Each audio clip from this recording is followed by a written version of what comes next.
Hi friends, இன்றைக்கி October 1 இன்றைக்கி Pandian store season 2ல் என்ன நடக்குதுன்னு சொல்லிட்டு பார்த்தீங்கன்னா, பாண்டியனோட பிறந்தநாள் கொண்டாட்டம் தான் இன்றைக்கும் கண்டினியூ ஆகுது. பார்த்தீங்கன்னா கேக்லாம் கட் பண்ணி முடிச்சாச்சு. கலர் ஷர்ட் வேஷ்டி, அதுக்கப்புறம் கோமதிக்கு புதுப்படவை எல்லாமே மருமகளுங்க வந்து கொடுத்தாச்சு. அது எல்லாத்தையும் வந்து ட்ரெஸ் பண்ணிவிட்டு சரி குடும்பமாக கோயிலுக்கு போயிட்டு வரலாம் அப்படின்னு சொல்லிட்டு எல்லாரும் கிளம்புறாங்க. அப்போ பார்த்தீங்கன்னா ஆட்டோவில் வந்து கதிர், ராஜி, அரசி 3 பேர் வராங்க. பழனியும் அவங்களோட வந்து வந்துடுறாரு. பாண்டியன், கோமதி ஒரு வண்டியில் வராங்க. சரவணன் அப்புறம் வந்து நம்ம மயில் ஒரு வண்டியில் வராங்க. அப்புறம் மீனாவும் செந்திலும் ஒரு வண்டியில் வந்து வந்துடுறாங்க. இப்போ பார்த்தீங்கன்னா கோமதியும் பாண்டியனும் வண்டியில் வந்துட்டுருக்காங்க. அப்போ வந்து பார்த்து உக்காரடி, என்ன வேணால் பிடிச்சிக்கோ அப்படின்லாம் வந்து பாண்டியன் சொல்லிட்டு இருக்காரு. எங்கள் பசங்க வந்து முன்னாடி போகிறாங்க, அவங்க என்ன நினைப்பாங்க அப்படின்னு சொல்லிட்டு கோமதிக்கும் அவருக்கும் சின்னதாக ஒரு குட்டியான க்யூட்டான ரொமான்ஸ் வந்து நடக்குது. அதெல்லாம் ஒன்றும் நினைக்க மாட்டாங்க, விழுந்துட்டு போகிற அப்படின்னு வந்து பாண்டியன் வந்து சொல்லிட்டு இருக்காங்க. அதை வந்து மகனும் மருமகளும் வந்து ரசிச்சே வராங்க. ஏங்க அங்கே பார்த்தீங்களா ஒரு காதல் ஜோடி அப்படின்னு சொல்லிட்டு மயிலும் ஹாப்பியாக வந்துட்டு இருக்காங்க. இப்போ கோயிலுக்கு எல்லாரும் வந்து சேர்ந்தாச்சு. சரி வாங்க எல்லாரும் ஒன்றா கோயிலுக்குள்ளார போகலாம் அப்படின்லாம் வந்து சொல்லிட்டு இருக்காங்க. அப்போ அரசி வந்து கதைட்ட சொல்கிறாங்க, ஏன்னா அவங்களாம் ஜோடி ஜோடியாக வந்திருக்காங்க, நீயும் வந்திருக்கலாம்ல ஜோடியா அப்படின்னு சொல்லும்போது, அப்புறம் நீ எப்படி வருவ அப்படின்னதும் ஆமாம் இல்லை அப்படின்றாங்க அரசி. எதில் அந்த ஓட்ட சைக்கிளையா அப்படின்றாங்க ராஜி. சரி சரி உடனே சண்டை போட ஆரம்பிச்சிடாதீங்க அப்படின்னு சொல்லிட்டு பழனி வந்து சொல்லிட்டு இருக்காரு. அப்போ செந்தில் வந்து சொல்கிறாங்க, ஏன்டா லவ் பண்ணும்போது இப்படி தான் 2 பேரும் சண்டை போட்டே இருப்பீங்களா அப்படின்னு சொல்லி கேட்குறாங்க. உடனே கதிரும் ராஜியும் திருத்திருன்னு முழிக்க மீனா வந்து ஆமாங்க சண்டை போட்டே தான் இருப்பாங்களா, ராஜி வந்து என்கிட்ட சொல்லியிருக்கா அப்படின்னு சொல்லிட்டு மீனா சமாளிச்சிடுறாங்க. நல்லா சமாளிக்கிறீங்க மீனா நீங்கள். அப்புறம் பார்த்தீங்கன்னா சரி உள்ளே போகலாம் அப்படின்னு சொல்லிட்டு உள்ளே போகிறாங்க. உள்ளே போனால் இவங்களுக்கு முன்னாடி அந்த சக்திவேலும் குமரவேலும் வந்து சாமி கும்பிட்டுட்ருக்காங்க. இவங்க ஃபேமிலியாக வர்றதை பார்த்துட்டு அவருக்கு வழக்கம் போல் எரிச்சல் ஆகிடுது. ஆனால் பாண்டியன் வந்து ரொம்ப சந்தோஷமாக வந்து வராரு. பாருடா என்னையும் அனாதை பசங்கன்னு சொல்லி திட்டிகிட்டு இருந்தேன், என் குடும்பத்தை பார் அப்படின்ற மாதிரி அவர் வந்து ரொம்ப பெருமையாக வராரு. அப்புறம் அர்ச்சனை பண்ணி சாமியெல்லாம் கும்பிட்டு முடிச்சதுக்கப்புறம் இவங்க வந்து கோயில் வெளியில் இங்கே வந்து உட்காந்துட்ருக்காங்க. மரத்துக்கடியில் சக்திவேலும் குமரவேலும் கரெக்டாக அவங்களும் சாமி கும்பிட்டுட்டு வெளியே வரதை பார்த்துட்டு குமரவேல் வந்து போகலாம் அப்படின்னு சொல்லி சொல்கிறாங்க. ஒன்றே வந்து டே இப்போ நம்ம வந்து போனால் ஏன்னா அவங்கள வந்து பார்த்துட்டு பொறாமையில் நம்ம போகிறதா வந்து அவன் நினச்சிட்டு இருப்பான், நம்ம ஏண்டா போகணும், நம்ம சாமி கும்பிட தானே வந்தோம், அமைதியாக உட்கார போகலாம் அப்படின்னு சொல்லிட்டு சக்திவேல் வந்து உட்கார வச்சிடறாரு. இவர் நம்ம பாண்டியன் சும்மா இருக்காரோ என்ன பண்ணிடுறாருன்னு பார்த்தீங்கன்னா, எத்தனை நாள் என்ன அனாதைன்னு சொல்லியிருப்பீங்கடா, இப்போ பாருடா அப்படின்னு சொல்லிட்டு உடனே வந்து அரசே ஃபோட்டோ எடுப்பா, நம்மளை வந்து குடும்பத்தோட ஃபோட்டோ எடுப்பா, குடும்பத்தோடு இந்த மாதிரிலாம் ஃபோட்டோ வந்து எடுத்து வச்சுக்கணும். ஏன்னு சொல்லி பார்த்தோன்னா எல்லாருக்கும் இந்த மாதிரிலாம் வந்து அமையாது. அதாவது வந்து 3 மகனுங்க 3 மருமகளுங்க பொண்ணு பொண்டாட்டி மச்சான்னு சொல்லிட்டு எல்லாரும் ஒன்றா இருக்கிற குடும்பம் நான் எத்தனை பேருக்கு வந்து அமைஞ்சிடும். யாரோ வந்து எப்போ பார்த்தாலும் நான் வந்து சொல்லுவாங்க அனாதை பையன் சொல்லிட்டு அவங்க கிட்டலாம் காட்ட வேண்டாமா, நான் தனியாக தான் இந்த ஊருக்கு வந்தேன், ஆனால் இப்போது எனக்குன்னு எவ்வளோ பெரிய குடும்பம் வந்து இருக்குது, இதை விட பெரிய சந்தோஷம் என்ன இருக்க போகுது, இப்போ எனக்குன்னு ஒரு வீடு இருக்குது, நம்மளுக்கு ஒரு கடை இருக்குது, ஏதோ கொஞ்சமாக சொத்து சேர்த்து வச்சுருக்கேன், அது எல்லாத்த விட பெரிய சொத்து என் குடும்பம் தானே இல்லையா கோமதி அப்படின்னு சொல்லி சொல்கிறாங்க. ஆஹா மச்சான் தேவையில்லாமல் பேசிகிட்ருக்காரு அப்படின்னு பழனிக்கு வந்து தோணுது.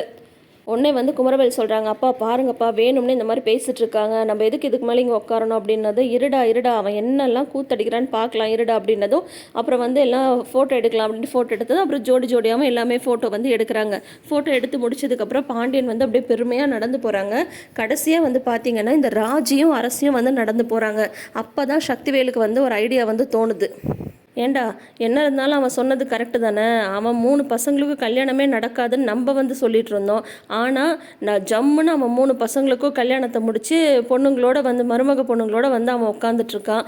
உனக்கு இதுக்கு முன்னாடி எங்கெங்கிருந்தோ வந்து பொண்ணு தரதா வந்து சொன்னாங்க, ஆனால் இந்த ஓடுகாலி பண்ணிட்டு போன வேலை இப்போ எவனும் வந்து பொண்ணு கொடுக்க மாட்டேன்றான், நம்ம வந்து கையில் வெண்ணெய் வச்சுட்டு நெய்க்கு ஏண்டா அலையணும் அப்படின்னு சொல்லிட்டு கேட்குறாங்க. என்னப்பா சொல்கிறீங்க எனக்கு புரியல அப்படின்னது. அங்கே பாருடா பாண்டியனோட பொண்ணு போகிறா அப்படின்றாங்க.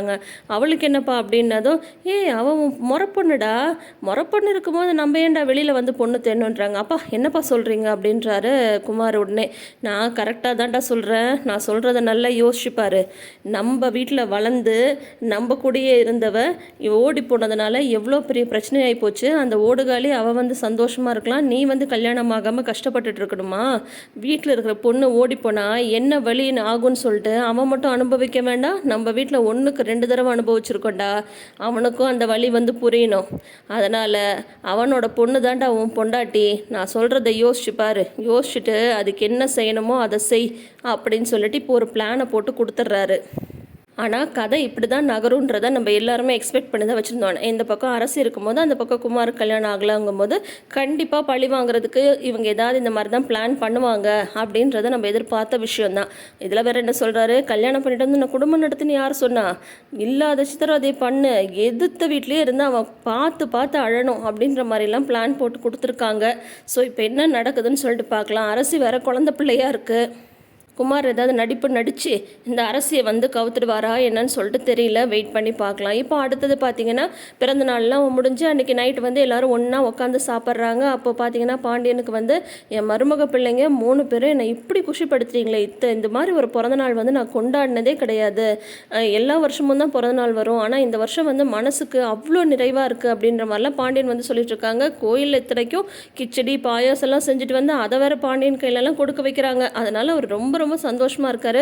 கோமதி மீனாக்கு வை, மயிலுக்கு வை, ராஜிக்கு வை, அரசி நீ சாப்பிடு, சரவணா நீ சாப்பிடு அப்படின்லாம் சொல்கிறாங்க. அப்புறம் பார்த்தா கதிருக்கும் வந்துட்டு வைக்கிறதுக்கு எப்படி டைரெக்டாக சொல்கிறது. அப்புறம் உடனே ராஜிக்கு வை கோமதி, அப்படியே அவனுக்கு வை, எல்லாரும் திருப்தியாக சாப்பிடுங்க, மாமா இன்னைக்கு வந்து சந்தோஷமாக இருக்கேன் அப்படின்ட்டு பழனி வர கூப்பிட்டு சாப்பாடு வேற ஊட்டி விடுறாரு. அதுக்கப்புறம் இந்த மாதிரி சந்தோஷமான நிகழ்வுகள்லாம் முடிஞ்சதுக்கப்புறம் எல்லாம் ஹாலில் உட்காந்து பேசிகிட்டு இருக்காங்க. அப்போ பார்த்தீங்கன்னா இப்போ அடுத்த வேலை என்னென்னா, சரவணனோட கல்யாணத்தை வந்து ரெஜிஸ்டர் பண்ணணும். செந்தில் நீ வந்து கல்யாணத்தை வந்து ரெஜிஸ்டர் பண்ணுறதுக்கு என்னெல்லாம் வேணுன்றதை வந்து கேட்டுட்டு வந்துடு, எல்லாத்தையும் ரெடி பண்ணி ரெஜிஸ்டர் பண்ணி விட்டலாம் அப்படின்னதும் உடனே கதிர் வந்து இதுக்கு எதுக்கு போய் கேட்டுட்டு ஃபஸ்ட்டு நம்ம வந்து அப்ளிகேஷன் கொடுக்கணும், அதுக்கு வந்து ப்ரூஃபுக்கு வந்து பர்த் சர்டிஃபிகேட்டு, அப்புறம் ஸ்கூல் சர்டிஃபிகேட்டு, அப்புறம் வந்து passport size photo, Aadhaar card, அப்படி ஏதாவது ஒன்று பர்த் சர்டிஃபிகேட்டுக்கு வந்து கொடுக்கணும் அந்த வயசுக்காக. அதை வச்சு நம்ம அப்ளை பண்ணாவே நம்ம வந்து ரெஜிஸ்டர் பண்ணிடலாம் அப்படின்லாம் சொல்கிறாங்க. ஓ அப்படியா, அப்படின்னா அதுக்கு என்ன ஏதுன்னு சொல்லிட்டு பார்க்க வேண்டியதுதான் அப்படின்ட்டு உடனே வந்து மயில ஆதார் கார்டுப்பா, ஆதார் கார்டு தான்ப்பா இப்போ எல்லாத்துக்கும் ரொம்ப ரொம்ப முக்கியம், அதனால் ஆதார் கார்டு வந்து எங்கே இருக்குது, உன்னோட ஆதார் கார்டு கொடுத்தன்னா உங்கள் 2 பேரோட கல்யாணத்தை வந்து ரெஜிஸ்டர் பண்ணி விட்டுடலாம் அப்படின்னு பாண்டியன் வந்து சொல்கிறாங்க. உடனே வந்து சரி மாமா அப்படின்னு சொல்லிட்டு உள்ளே போயிடுறாங்க. உள்ளே போயிட்டு ஐயோ ஆதார் கார்டை வந்து கேட்குறாங்களே, ஆதார் கார்டை பார்த்தா அவரை விட எனக்கு வயசு ஜாஸ்தின்னு தெரிஞ்சிடுமே, இப்போ என்ன பண்ணுறதுன்னு தெரியலேன்னு முழிச்சிட்டு நிற்கிறாங்க. அதோட வந்து இன்னைக்கு எபிசோடை வந்து முடிச்சிருக்காங்க. ஸோ இப்போ தங்கமயில் வந்து என்ன பண்ண போகிறாங்கன்றத நம்ம வெயிட் பண்ணி பார்ப்போம். தொடர்ந்து வீடியோஸ்க்கு நம்ம சேனலை சப்ஸ்கிரைப் பண்ணிக்கோங்க, நோட்டிஃபிகேஷன் பெல் ஐக்கானில் ஆல் சிம்பிள் கிளிக் பண்ணிக்கோங்க. தேங்க்யூ.